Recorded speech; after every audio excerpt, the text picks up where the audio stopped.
Varzi trophy then about to get underway. It is blast off. Bad start by Pat Lady Edwards. Really good getaway though by Ross Keeling from the outside of the front row, and a good getaway by Tim Dutton. The car that accelerated towards Manning for the first time.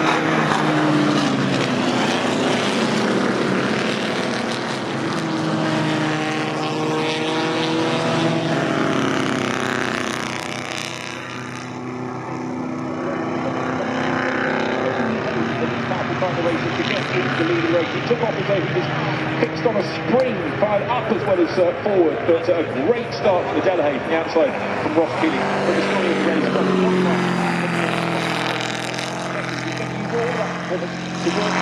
one of the cars didn't get away from the grid. We'll work out which one that is a little bit later, but that ride is all about Duncan Fittaway. Page one of his race is going according to plan. And of course now it's a little bit shorter than the original 25 minutes. Is he going to be able to hang on in there, especially now that Pat Blakeney Edwards has got the work to do? He's fifth behind Julian Majube there, look, as they come up towards Lavant for the first time. David Cook down in seventh place as they turn through the long right.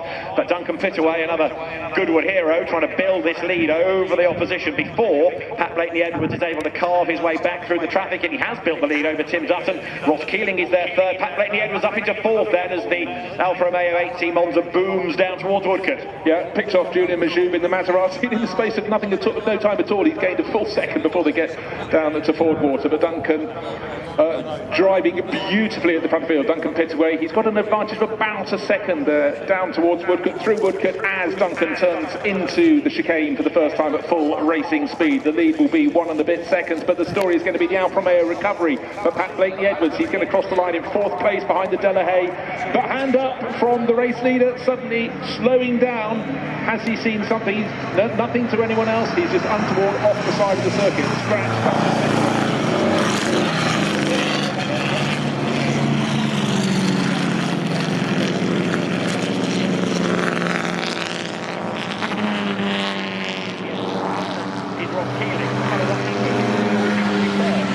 around him. So now Pat Blakeney Edwards with 12 3/4 minutes on the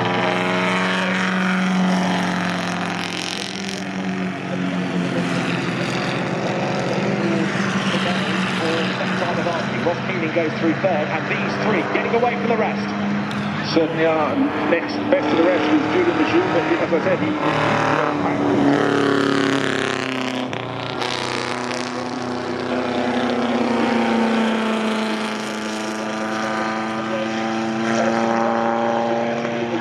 this is how we like it, though. The three manufacturers at the top of the field. We've got Bugatti leading second place, still Delahaye, it's the Alfa Romeo, and then the Delahaye in third. But look how the gap between first and second is being halved by the nanosecond.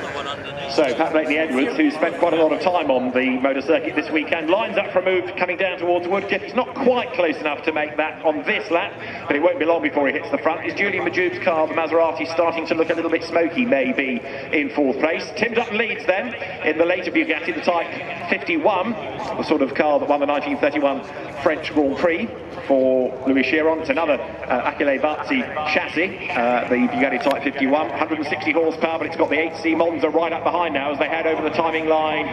Now, to complete that number two, the margin between them is just over half a second. Fastest lap of the race by Pat Blakeney Edwards on this lap.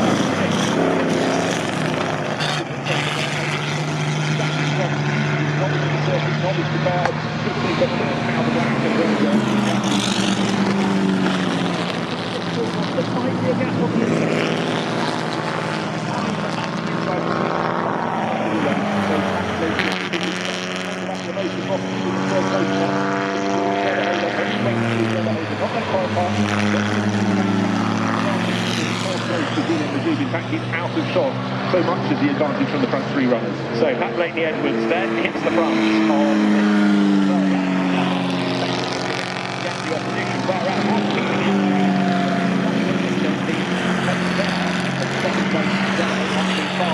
Is good enough to get him a little bit closer to Tim Dutton. He did out-qualify him, so in terms of pure pace, you could expect him to be up there. Yeah, I actually expected Pat Blakeney Edwards to pull away a little bit more than he has since he took the lead of the race, but of course he took the lead just before the twistiest part of the circuit through St Mary's and down to the two parking.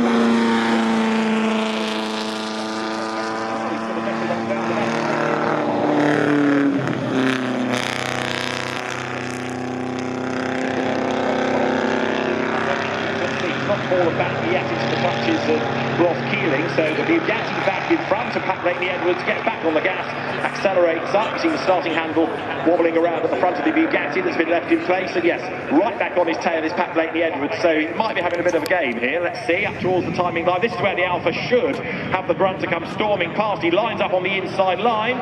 Tim Dutton again leads over the line, but into Madgewick. Pat Blakeney-Edwards on the tighter line. He's out the lead.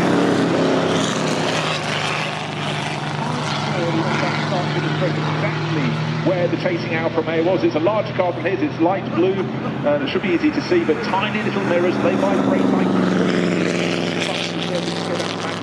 and now trying the inside line.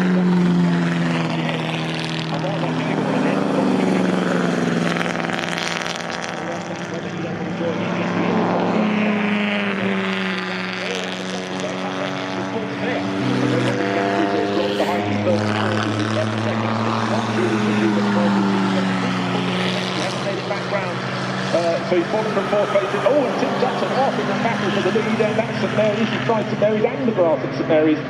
Now he's got a long distance back to third place, but third place is here. The starting handle remains in place on the Bugatti. Right, there is the leader. He's got 8.5 minutes on the clock. This is lap 4, and the Alfa Romeo then versus the Delahaye now.